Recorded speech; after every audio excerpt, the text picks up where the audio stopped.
जय सद्गुरुदेव। इस शरीर के अंदर एक चेतन तत्व है जिसे आत्मा कहते हैं। शरीर जड़ है, आत्मा चेतन है। आत्मा सर्वप्रथम मन के द्वारा संपर्क करता है, यानी आत्मा को इस प्रकृति संसार में कोई कार्य करना होता है। सर्वप्रथम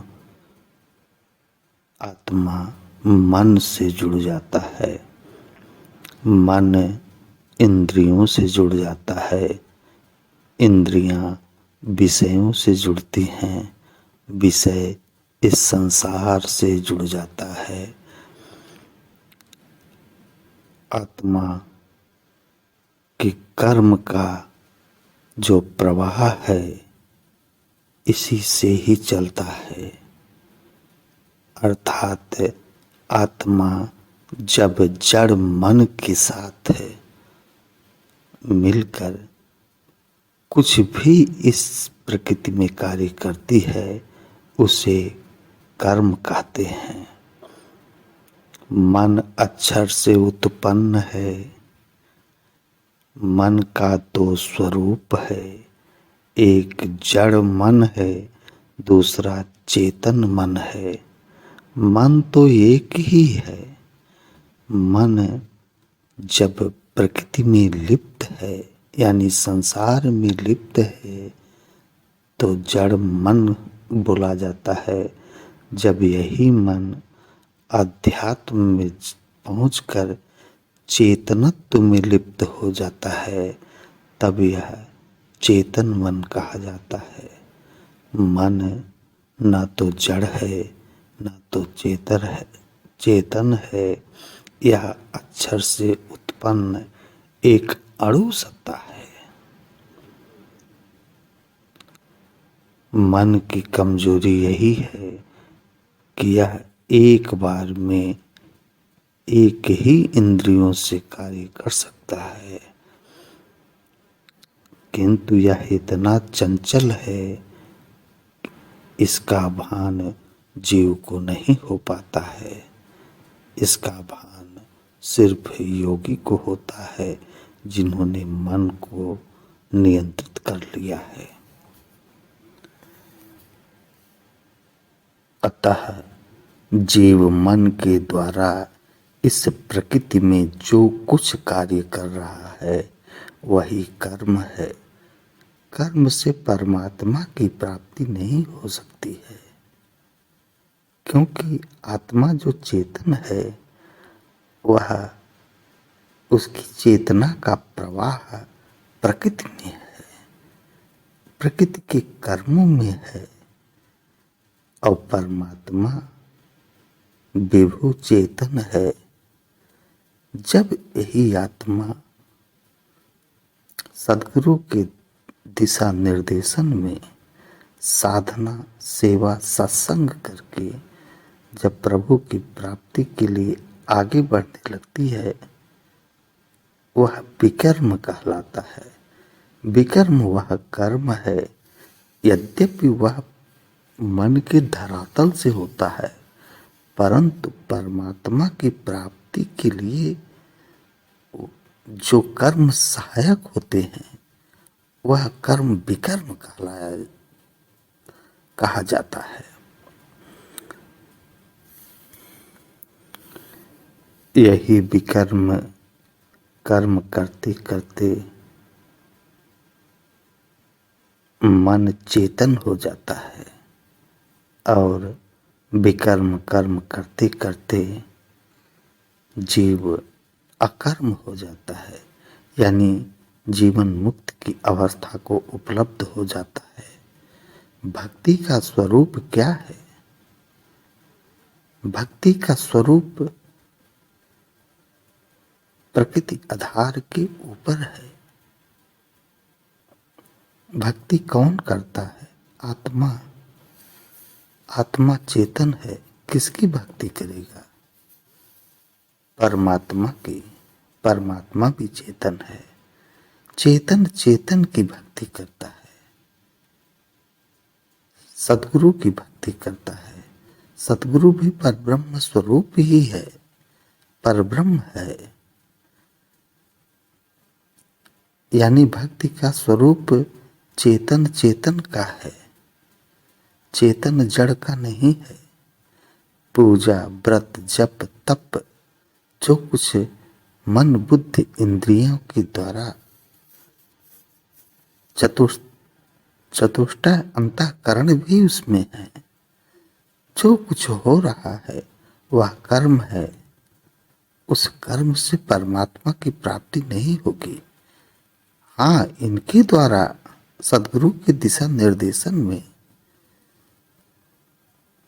जो कुछ परमात्मा की प्राप्ति के लिए कर्म किया जाता है वह विकर्म है। जीव को शुरुआत में विकर्म ही करना पड़ता है। विकर्म करते करते अकर्म की अवस्था आ जाती है, यानी जीवन मुक्त की अवस्था आ जाती है। और चेतन आत्मा चेतन सदगुरु के दिशा निर्देशन में चेतन विहंगम योग साधन पथ पर चलकर चेतन ब्रह्म विद्या ज्ञान के द्वारा चेतन परम प्रभु को प्राप्त करता है। अन्य कोई उपाय नहीं। इस संसार में बाणी जाल अपार है। जीव बाणी के जाल में फंसकर महान दुख पा रहा है। कर्म बंधन है। भक्ति आनंद प्रदान करने वाली है। कर्म और भक्ति दो अलग अलग हैं, एक नहीं हो सकते। भक्ति का धरातल चेतन है, कर्म का धरातल जड़ है। विकर्म का धरातल जड़ है, परंतु सद्गुरु के शरण में रहकर परमात्मा की प्राप्ति के लिए जो साधन किया जा रहा है, यद्यपि इसका धरातल जड़ है किंतु यह विकर्म है, क्योंकि परमात्मा की प्राप्ति के लिए जो भी कर्म सहायक हैं वह विकर्म है। अकर्म का धरातल चेतन है, क्योंकि यह कर्म जीवन मुक्ति योगियों के द्वारा किया जाता है। विकर्म में योग है, यानी विकर्म करते करते योग की तरफ। योग किसके साथ? आत्मा का परमात्मा के साथ जब संधि हो जाती है, यानी मिलन हो जाता है, वही तो योग की चरम अवस्था है। कर्म में भोग है, कर्म बंधन है, कर्म में आवागमन है। यह संसार जो दृश्यमान है यह कर्म से ही बना हुआ है। जीव का शरीर भी कर्म से ही बना हुआ है। संसार में जीव के लिए जो कुछ भोग है वह उसको कर्म से ही प्राप्त होता है। मानव जीवन का परम लक्ष्य परमात्मा की प्राप्ति है। अतः सतगुरु के शरण में रहकर उनके बताए हुए साधन पद्धति को अपनाकर विकर्म कर्म करते रहना चाहिए।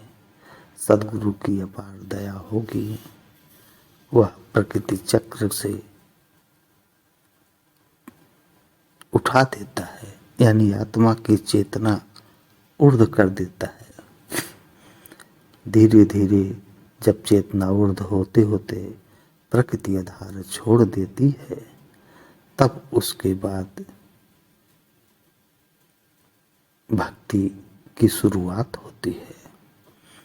आत्मा भक्ति करता है परमात्मा की, आत्मा भक्ति करता है सद्गुरु की।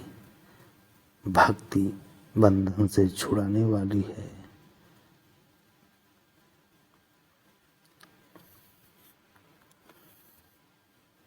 विहंगम योग एक चेतन योग है। वर्तमान सत्ता सद्गुरु सच्चिदानंद स्वरूप स्वतंत्र देव जी महाराज विहंगम योग की साधना बतला रहे हैं। इसी चैतन्यमय साधना को प्राप्त कर सेवा सत्संग साधना करके अपने आत्मा की चेतना को प्रकृति आधार के ऊपर ले जाना चाहिए। इसके बाद भक्ति जीव परमात्मा की करता है और आवागमन चक्र से छुटकारा पा जाता है। परमात्मा की प्राप्ति इस शरीर के रहते ही होती है, मृत्यु के बाद नहीं, क्योंकि मृत्यु के बाद जीव का कर्म उसे पुनः जन्म लेने के लिए विवश कर देता है।